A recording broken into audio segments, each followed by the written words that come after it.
All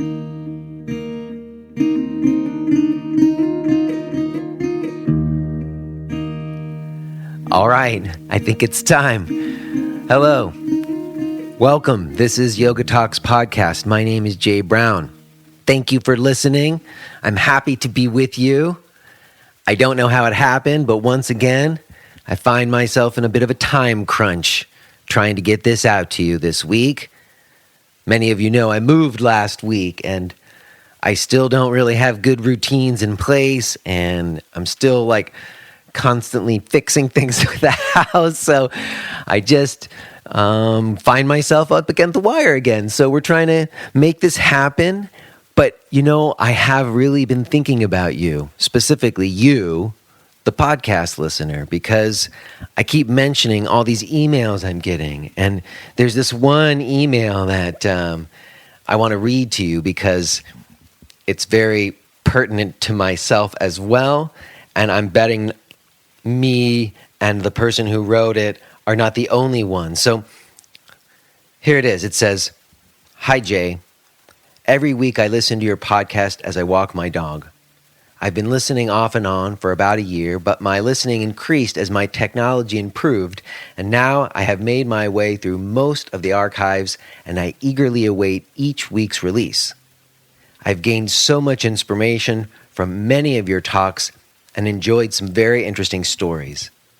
Some of the more famous guests I found to be quite different than I expected, and some of the less famous ones I found to be amazingly insightful and informative.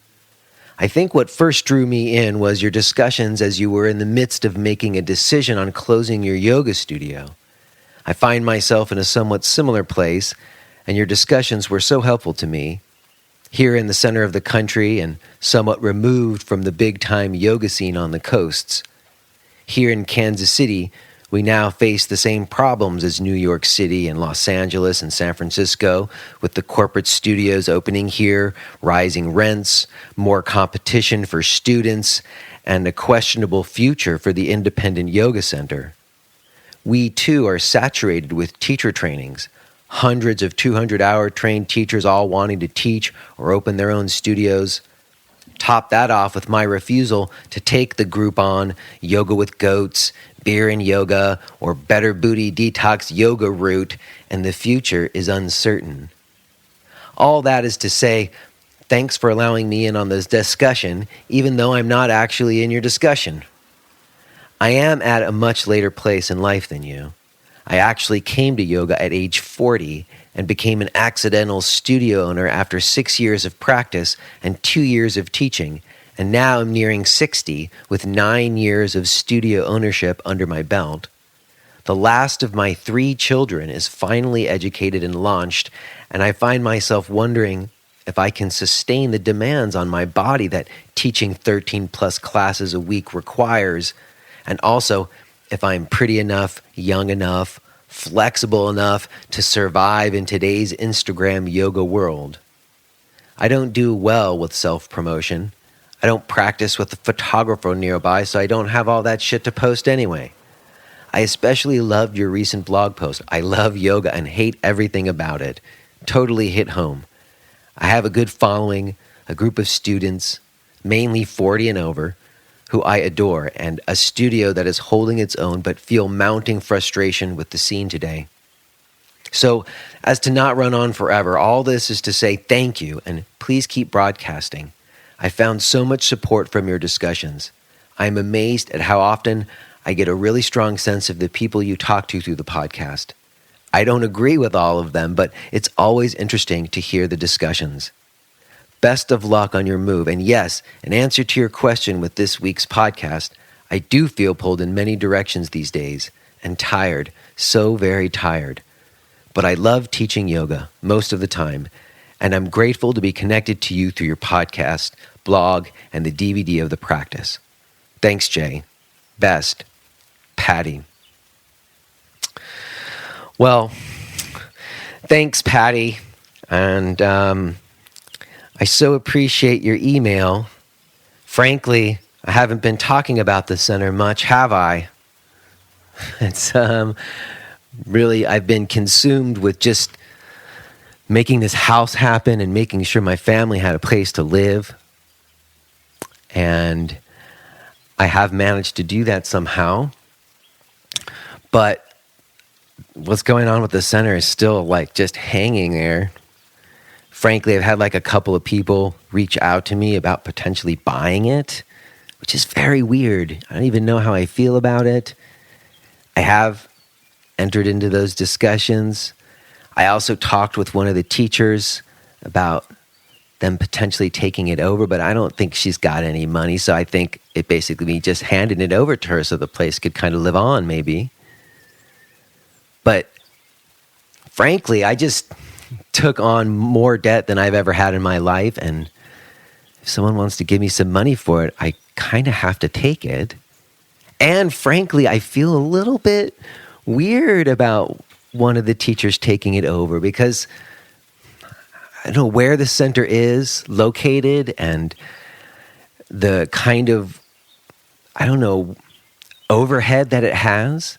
I would almost feel a little bit bad, like for one of them to take on so much. Like I almost feel like if you haven't already run businesses and run yoga centers and you've just been a yoga teacher and you're going to be doing it for a first time, it's better not to be in like the high rent place where you've got all this pressure on you. You know, I talked with Cindy Lee. She had like the biggest yoga center in Manhattan. And then now she's like in this little place in Virginia. She said, oh, I only have to teach 2 or 3 classes a month to pay the rent. You see, if you only have to teach 2 or 3 classes a month to pay the rent, then you can really grow something and you don't have all that pressure on you and you can figure out how you want to run it and all that. But like to have to come off with, you know, 6 to 10 grand a month right off the bat, it's just a lot to take on, you know, so I almost would feel weird about it or concerned about it. Anyways, I don't really know. I don't know what's going on, and it's weird, the idea of selling it to somebody and the kind of people who are come and inquire. It's like, you never know. So I don't really know. I've been in a little bit of denial about that situation and just coasting and not focusing on the decisions that need to be made. But now that I took care of this house thing, I got to think about the center thing, and your email just hitting me home. So, I don't know. But I do got lots of interesting podcasts coming up. Lots of people want to offer up ideas about new models and new ideas about centers. But I think you're a good example, Patty. You're out there. You've had a center for almost a decade like me. You're holding it down, but I think maybe after 10 years, it gets the best of us a little, huh? Well, anyways, Patty, hang in there and, I don't know, be in touch. Let me know what goes on, okay? What else? Oh, we should talk about today's podcast, I think. Today's podcast is with Adriene Mishler from Yoga with Adriene on YouTube. And if you're not familiar with Yoga with Adriene, it is a very popular YouTube channel. She has over 2 million subscribers. Some of her videos have like massive amounts of views, like 6 million views. And it was great to have this talk with her. I didn't know what to expect. I tell the story, so I won't say it now, about how I ended up bringing her on the podcast. But, you know, you watched someone on YouTube, you see that they've got these subscribers, and I think I had like an initial reaction to that, where I kind of expected her to not, I don't know how to say this, it's such a bad admission to make, but I guess I assumed that there wasn't going to be as much depth. I don't know why. Why would I assume that? Or I think not that there wouldn't be depth, but that I felt like, well, what am I going to talk to her about? You know, like her YouTube videos. I don't know. I just didn't know what I was going to talk to her about, really. But right away, when I reached out to her, she got back to me like she's a podcast listener. And she was like, had this great vibe just even in the email exchange. And then when I actually started talking to her, she was super cool. You'll hear her. She's really down to earth. And actually, it does make sense. If you do actually get into her videos and you don't just look at the thumbnails and make snap judgments like I did, then you discover that she's really not just a YouTube star. And she's really pretty cool person. So, very cool. We're going to listen to that today. Before we do, let me mention stuff. I'm going to be in Helsinki, Finland, August 23rd through 30th. And my live stream subscription, it started this last week. It's been really fun. A bunch of you signed up already and have been taking some classes with me from like all over the place. It's a really neat new project that I'm happy to be putting out there. It's like all of my in-person classes on any device for anybody who can't be in Brooklyn to attend them. And it's like $7 a month at an introductory rate. And it's super fun. You get to check in, so I know that you're there. And I can make comments. So I don't know. It's super fun. You can check it out along with the archives of the podcast and my blog, which is coming out this week. I mentioned it last week. It's a big one. You can check that out. Along with my other video stuff. If you can't make the live stream happen, you can always do the on-demand stuff. All of that can be found at jbrownyoga.com. If you've been listening to the podcast and been enjoying it and you would like to show some support, please do. You could go to a blog or podcast page and make a direct donation, or you could go to iTunes and write a review and give us some stars. Those things are greatly appreciated. But mostly, I am just very grateful to you that you are listening. And I so love your emails. Please keep them coming. And with that, I think it's time, my friends. I will tell you who's coming on next week and maybe tip my hat to some future guests because I've got a pretty awesome schedule of new podcast guests coming on, partly due to you guys. You guys keep giving me great ideas and keep referring me and just lots of exciting things coming up. But for now, let's get to this talk today with Adriene Mishler. Hello? Hi there. Hey, is this Adriene Mishler? This is Adriene. Sorry for the delay there. I was trying to see if I could hook up a nice external mic and woo you with my sound, but then I decided being more prompt is probably more. Okay, well, we're gonna go with this, Adriene. Let's do it. And I am gonna have to just tease you for a moment because, you know, like I don't really know you, but what I know of you is like you're this YouTube channel star, and you would assume that you would be totally up on all the tech, but we didn't get it totally sorted out. Yeah, well, as you could also probably assume, like every time I see or hear like YouTube sensation, you know, like my glutes clench up a little bit and I start to sweat a little. I'm sorry. No. That was like totally not even fair. I shouldn't have even done that off the bat. I didn't want to start on that tone or anything. Oh, no. I think it is true. I mean, that's part of what I'm here to talk about. I feel like it's part of my story. But what's funny is I do actually pride myself on being kind of hip, you know, to that sort of thing. I'm like, I don't need help. And my business partner, who's also a friend of mine, but we kind of run the whole shebang together, 50-50. He's always been really, really good about teaching me, guiding me, and empowering me to learn stuff. You know, it could easily be like this Dharma and Greg situation, right? Like, I'll do all the tech, you're the talent. But it's never been like that, not even in the very beginning. So I'm really grateful for him. Well, I totally relate to that because I do have like a business partner producer I work with. And it's the same thing because when it's just the two of you, you do like the work of several people. Like it can't just be you're going to only be the person who like lights the incense and teaches the class. Like you are going to have to do some stuff and pull some weight in order for it to fly, you know? 100%, yeah. And so actually you caught me here trying to, as I said earlier, I was trying to woo you with my impressive sound quality, but I had never done it on the Skype with the new mic before, so dang, I was humbled right away. Right off the bat. That's all right. Well, I'm sure you'll get it sorted out. I would say that the mic was sounding pretty good when it was plugged in, so once you get it sorted out, you should have some good quality there. Would you get like one of those Blue Yeti mics or something? No, it's actually, I don't know the name of it. It's a little bit different than that, but I've used it before. I just never used it on Skype, and it sounds really great. So yeah, I'll have to convince you to have me back. That's okay. Yeah, so we could use your new mic. Yeah. No, but it sounds great right now. We're fine.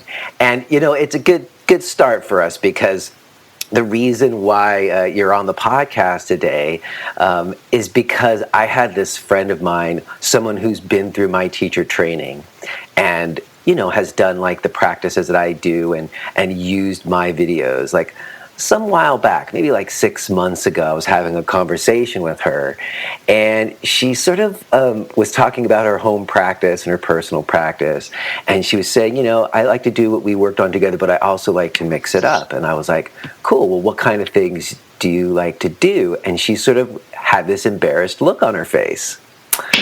And I said, what's that? She's like, well, I know how you feel about YouTube videos because I wrote like some blog years ago about yoga on YouTube. And she said, and I said, what do you mean? And she said, well, I really love this YouTube channel, Yoga with Adriene. And I was like, really? And she said some really complimentary things about it. And I remember I also caught an article like a couple months back, like in Forbes magazine or something, that was like, why I quit the yoga studio for Adriene Mishler's YouTube channel. Sweet. And so in any case, it was a good article about reasons why this person enjoyed doing yoga with you on YouTube rather than going to a studio. And then just so recently, I kind of like, your name popped up again. I was like, oh, maybe I should bring her on the podcast. And I went and looked, and I was shocked because I didn't really realize that you had like over 2 million subscribers to that YouTube channel. And I was like, wow. So I guess the first thing I want to ask you is, how the hell did that happen? Yeah. How did you, because you started in 2012. I saw that, which is right around when I started making some video stuff too, but you started putting stuff directly on YouTube. And so I'm just curious, how does that start? And then how do you gain that many people subscribing? Yeah, well, first of all, thank you for having me on. And I just want to do a quick little story swap with you. And that it's such a treat to come on with you. And it's just kind of weird how, things sync up when they're probably meant to, in terms of the timeline, the storyline, because I kept seeing, we have a pretty active, engaged, cool community, online, of course. And I kept seeing your name pop up in our community. I won't say my community, but in the Yoga with Adriene community, because it's not mine. And so I kept making this mental note, like, I need to check this out because I'm a podcast gal. I travel a lot and I like to walk and et cetera, et cetera. So it was just such a treat to hear from you because I got sucked in by your story, and I think you do a really good job in terms of the storytelling aspect, which is something that I'm more fascinated by as modern yoga gets, more and more massive. But anyway, so thanks for having me. And I'm like, this is such a treat. And it's so funny because, it just kept popping up. And I was like, all right, I got to search this podcast. And I do the same thing. I want to know what else is out there, like what else is going on. And then if you find something that you think is interesting, you like kind of take a mental note. Yeah. And I'm a little bit picky too with podcasts because, time is precious. And as I'm sure you can relate, I'm not always wanting to spend my downtime learning about yoga or the business of yoga or, et cetera, et cetera. I want to pick up a piece of fiction every now and again, or want to get into a good, This American Life. So it says a lot about your podcast and the way you're running the show here for me to stick with it because, I'm aware of that. Like that time is precious to me, anyway. Well, thank you very much for that. I appreciate that. And it's very cool that you've been listening and then now you're on. And I also really appreciate that what you said that you like about it is the storytelling element. And I hadn't really thought of it as storytelling, but I think it is some. And I feel like maybe that's something we have in common because I also have an acting background and I know you do too. Oh my God, you do? I didn't know that. Yeah, I graduated from NYU in 1990 with a degree in acting and directing. And I never really pursued it professionally, but like the only other thing that I kind of know anything about is acting. And let me just also, let's just get all the compliments out of the way, because when I was getting ready to talk to you, like I happened upon like your trailer, like your reel, and it had the clips from like a recent movie that you starred in with Nicolas Cage. Oh And yeah. I would just say I was like super impressed. I'm like, wow, she's like a really good actress. And I say that as somebody who's like studied acting and tends to be pretty critical about it. Yeah, So no, I appreciate that. And that's kind of what I'm saying about the podcast too, is like, I'm really picky with my time. And I'm like, this is something that really lured me in. It wasn't just like, oh, I'm going to listen to this so I know what's happening in the world, the yoga world. It's like, now it's like one of my, downloaded stories and something I want to spend my time with. So it's cool to be on. All right. Well, There we go. There's the love fest. Cool. And it's good to get the acting thing out too, because that's always like Why? Do people give you shit about that? What's that? Not really. I always think it's, like every time my eyes scan a bio of mine or something, and it's like, Adriene is an actress, la la la la la. I'm like, oh Lord, does this? But I know a lot of people who have that in their bio who didn't star in a movie with Nicolas Cage last year. Yeah, and I actually took a little bit of a break. I mean, I grew up a theater kid, and we can get into this later, and I'm sorry, I didn't mean to steer away from your original question. But I actually just went back just this year and did a gig, took like 2 years off growing the business and traveling and experimenting, with the business. But I was really I felt it super strong last year. I was craving acting, and I was like, is this real, or is this like something in my mind, or is this some other like misplaced energy, or am I like holding on to some like childhood dream? And it kept coming up in conversations, and I was getting good reflections from my friends and my business partners. We met on a short film, or not on a short film, on an indie film set anyway. So he's like, go do it. And everyone was just saying, go do it. This is in your blood. I grew up with, theater parents. And I realized with all the kind of expose sounds negative, but with all that kind of exposition and all the energy and kind of just storytelling, we'll go back to that I put out with Yoga with Adriene, right? Here's my life, here's the kitchen, and just this world we live in, right? Where we're showing everything, and the kitchen sink, literally everything. Like, I just rinsed my tomatoes, aren't they beautiful? I was thinking, wait, you know what? This makes sense. And this is what, our yoga teaches us as well. It's like, the scales were tipped. I was craving that fiction, that storytelling, that Adriene, where I go in and I get to become another person and explore the way they move and talk and breathe. And so it kind of makes sense. And I went back and did a project just this year, and it was a web series, and it'll come out later this year. But I think it's interesting to me because I think they're two very different things. Like, I certainly use all the skills that I learned as an actor in my yoga teaching. Like, I even remember being in my freshman year of acting school, and they made me take that speech class where you got to go pa pa pa pa pa pa da da da, and like I was totally annoyed and like protested and said, I don't need this. But now, sure enough, when I'm in like a big room of people, fuck me if I'm not doing that stuff, Oh yeah, you're channeling that freshman year voice and diction. Me too. Totally.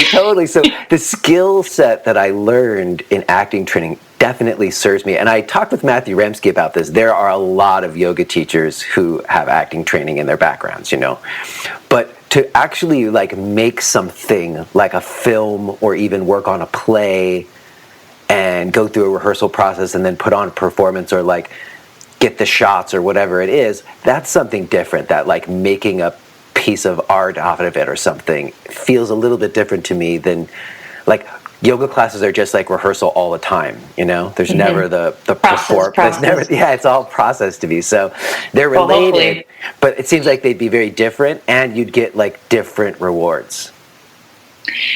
100%. Yeah. And I could actually do a whole podcast just chatting about this because it's been on my mind lately, because I just got back from New York, where I went and I did something I never do. And I took a weekend training, not in yoga, not in this, well, for me, it's all yoga, honestly, obviously. But I went and I attended this training in the Suzuki method. Have you heard of this? I know from it. NYU. Yeah, Okay, well, yeah. I went to the experimental theater wing at NYU. Oh, shit, so you know. So like I started in like the Stanislavski world, where you like mark all the beats on your script and everything.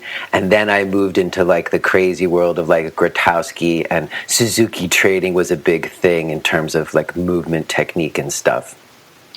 Yeah, and so I'm going to try to really wrap this up really fast. No, we're not. We don't gotta go anywhere. Just what we were saying about your Suzuki class. So I'll just allow the tangent, but I'll try to keep it tight. So what's really interesting, actually, about all of this, and I guess, we go with what's present, and this is really what's present with me right now, is I went back to this training. Well, I got an email in my box. It caught my eye, from the City Company, SITI. They're New York based. I adore the company members there. I'm a huge fan of their work and what they've contributed to not just American theater, but the global theater. But what's really unique about City Company and their training and the Suzuki method, and they have another training called the Viewpoints that kind of they coincide. That comes out of 6 Viewpoints work, if I'm not mistaken. I studied some of that stuff. That's right, the original 6. See, amazing. So when I was 17 years old, I was still in high school, of course. My mother was the artistic director of the theater program here in Austin at a university called St. Edward's. And Mom had set it up for Anne Bogart to come into Austin and do a symposium with members of the City Company, et cetera, et cetera. And it was really a thing where I was like, I kind of just rolled up to it. I was a serious actor, of course, very serious. Then, and like I'm an intellectual and I'm an artist, and so I was the same. Yeah. Reading Brecht and stuff. Yeah. Oh yeah. Yeah. Now I'm like, no Brecht. I mean, I respect, but I hear you. But I just kind of rolled up to it because I didn't want to be left out. I didn't really have, any agenda. Rolled up to the symposium and just, I don't know, the stars aligned. I was awakened. I was inspired. I was like, who is this woman? It was like it was just the perfect time. It was like all this language that resonated with me. And it was a different way of talking about acting and about theater. And, again, at the time I'm 17 years old, like theater is my, it's my passion. It's my mission. It's my life, whatever. And that was real, I'm joking about it now, but I was serious about it, is my point. So there's going to be a little training, like a little demo of the training. And after the symposium, I was like, yeah, I want in on that. As to where before, I think I was like, never, no thanks. Thanks, Mom. I'm out, So I stuck around. And then one of the company members, who's now one of my greatest friends and dearest mentors, Jay Adariza, he was sticking around to do a production with my mom's students, and ran into me, after class and said, "Great work, young lady. Are you going to be auditioning this weekend?" And I was like, "Oh, no, I'm Melba's daughter." Like I'm in high school, I'm Melba's daughter. And he just looked at me the way no one else has looked at me at this point in my life, and said, "Are you going to be auditioning for the play this weekend?" Like, as if I didn't. And it was the first time someone had kind of like pushed back at me like that. It wasn't something I had experienced. I can't. It sounds kind of silly. No, it doesn't. It's almost like you didn't hear what he said. He's like, "Are you gonna?" And you're like, "No, I'm in high school student." He's like, "No, are you gonna audition?" Yeah, he didn't give a shit, and he didn't, of course, know the ins and outs, or even if that was allowed. But he wanted to kind of show me, like, it was the first time someone was like, "How about you raise the bar, young lady?" Or don't acknowledge that something you were doing was resonating, or like was working. Yeah. All right, so we can get back to my original question, because you kind of dropped it. You said that you have this partner and you guys met on an indie film shoot. So when did that happen? When did you guys meet? Yeah, so I can thread this. So I actually jumped in the play. I had a horrible monologue, got in the chorus, like nobody role. But it's City Company, it was the training, so everyone's on all the time. The bar's really high. And then that sent me off to do their 4-week program in Saratoga Springs, New York. And that was when I was 17 years old. I graduated high school early to go do this training, got my GED. And I had plans to audition for Juilliard and NYU and the whole 9 yards, but I was like, this is it. My mom let me graduate a year early. I went, and then the rest is history. But what I was going to say is I just went back 15 years later. I just went back to Saratoga Springs to train with Mr. Tadashi Suzuki himself and see all my mentors and have this reunion with myself and this training and kind of my whole story. So it was really cool. So I just came back and I'm inspired. Wow. And so those early influences, you got to revisit them many years later is what you're saying. Yeah. And because it's a vocal training, it really is all about the breath. I see that more and more now, right? I'm more mature. I'm not 17 years old. And I remember too, coming back to the yoga, that I came home and I had no idea, the potential for strength, because it's a very physical training. It's very rigorous and very disciplined and focuses on the grammar of the feet and kind of the muscles of the lower body and your core, your center strength. So I came back and immediately went to yoga because I was like, this is one way I know how to get in my body and get strong. And then I fell in love with yoga and took a Kundalini class actually in college with teacher that was also a family friend. That's where I was introduced to the work of Byron Katie and all these sort of new things that I've carried with me along the way. All the while, I'm still acting. I'm still, because I live in Austin, Texas too, and I've grown up here my whole life. Part of the commitment to being an artist is you are trying to make a living, right? So I was obviously Slackers. The movie Slackers was made in Austin, right? Yeah, dude. And I was in the Slacker remake. It was such an honor. Oh, that's cool. I don't even know if I saw that. I got to check that out. When did that movie come out? The Slacker remake. Oh, it must have been maybe 2014. Okay. So a bunch of. But that's kind of like the Slacker thing, trying to do your thing, trying to make a living.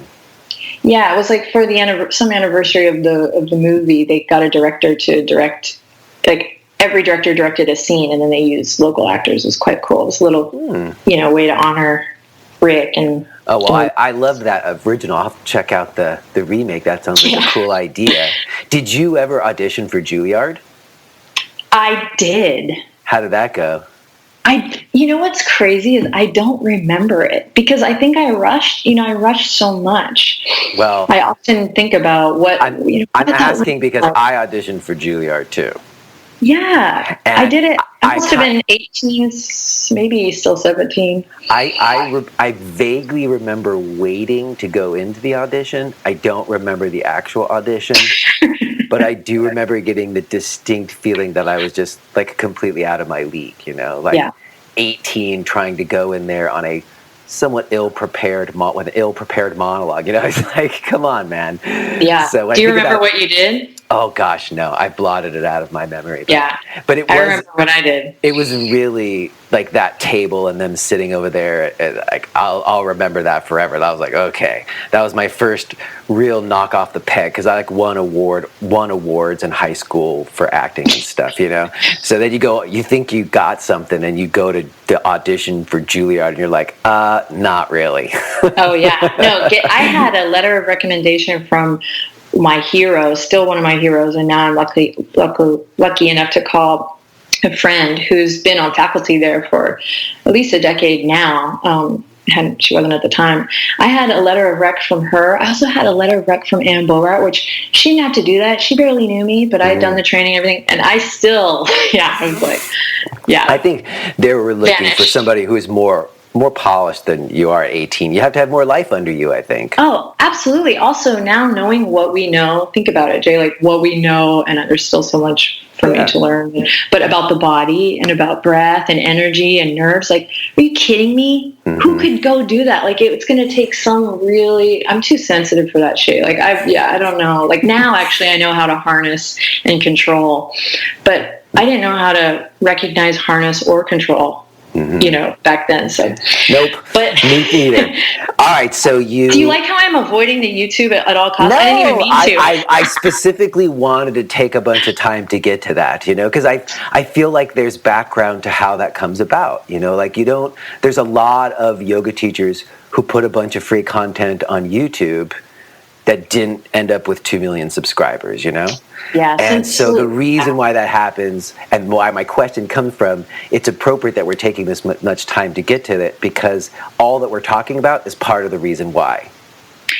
Yeah. And that's really cool of you to see that, because, or to be open to that, because it's true, because I think it's true, because I still kind of sometimes wake up and like, what is this thing? This is so wild and so amazing. Or, or sometimes sometimes I bet it's not all that great. Yeah, well, it's a little conditioning for the soul, when it gets tough. Well, wait, I was gonna jump ahead. Let's not jump ahead. Okay, So let me go back to it. So how do you get to that indie film that you meet your partner on? So I'm hustling, and so I've already enrolled in my teacher training. Here's the thing: is my mom is like New Age, and my dad is very spiritual, kind, big-hearted person. They're both creative people, so I was already kind of into the for lack of better words, mind, body, soul. My mom like went to Sweat Your Prayers, and I worked the table at Ecstatic Dance and all that shit. So okay. So it wasn't like, I went to my first yoga class and I was like, what is this smell in the air? It was familiar. And I think that's kind of why I, to be honest, was like, all right, this is going to be the perfect job for me as an actor, because I know that I need to be healthy. And I had the city company training, right? So I knew like, my body is my tool. Mm-hmm. And I had learned already that, and I admit I thought I knew everything back then, but I knew that, if you wanted to sing at the Met, you had to practice your scales. If you wanted to be a good dancer, you need to work at the bar. And then, my mentors used to say, what do the actors do? They go smoke a cigarette in the green room. There was never this commitment to the body and the mind and the breath. But who had it? Me, because I had this experience. So I was like, yoga is going to be the perfect job to supplement my acting. And that's literally how I went into the training first, because I was young. I mean, it was that age where I was becoming an adult. I was like, what am I going to do with my life? And then I also loved working with kids, so I knew I was like, well, I could also teach. And not that there's anything wrong with this. I just want to be clear for anyone who's listening. There's nothing wrong with this, but I knew in my gut, I don't know if it's because I knew my family history or what deep down, but I knew that I was not going to survive in the service industry or in the traditional service industry, as an actor, which is kind of more traditional, right? Actors work in the service industry. I knew I was going to get swallowed. Also, I sucked at it, so that was... I tried being a waiter for a little while, and I was people liked me, but I was so slow. I was terrible.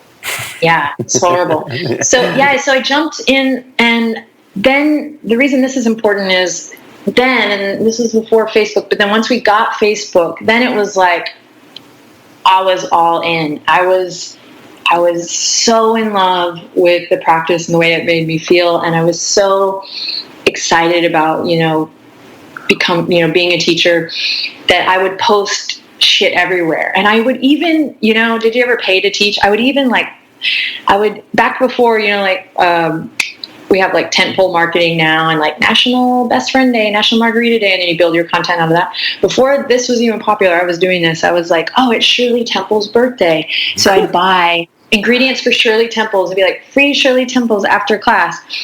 And, or I'd be like, free kombucha at yoga on Saturday, but I'm all the while buying this stuff, so I'm buying the stuff, paying to teach. Yeah. So, all right. Well, what training did you do? You said you took a Kundalini class in college, but did you do Kundalini training or did you do some other kind of training? Yeah. So I actually fell in love with Kundalini which I still dig. But as I said, I really, and it's crazy to me now that I did this, but I went into that training at it was yoga back then, because there wasn't anything else. I mean, I still respect yoga, but like, so I didn't mean that in a bad way, but there was like 2 trainings maybe back then, and to me yoga was really the only one, because it's so organized and so accessible. And so I chose hatha because I was like, I'm going to get more work, and later on down the line, when I'm more, further along in my journey, I'll come back to Kundalini. So you made a calculation that, yes, that you wouldn't be able to make as much money with Kundalini yoga? Yeah, I just thought I'd be able to teach more. Like I knew enough. And here's the thing is, I took it very seriously. I was a good student, and to me, it was always remarkable that no one pushed me to do this. This was like, as we know, and now because you lead trainings, it's like, it's a discipline. Like, you got to show up and you got to do the work. It's not just like, yoga, feel good times. Like, it's a lot of information. And back then it took me, honestly, years. If you are hearing this message, then you're listening to the free version of J. Brown Yoga Talks.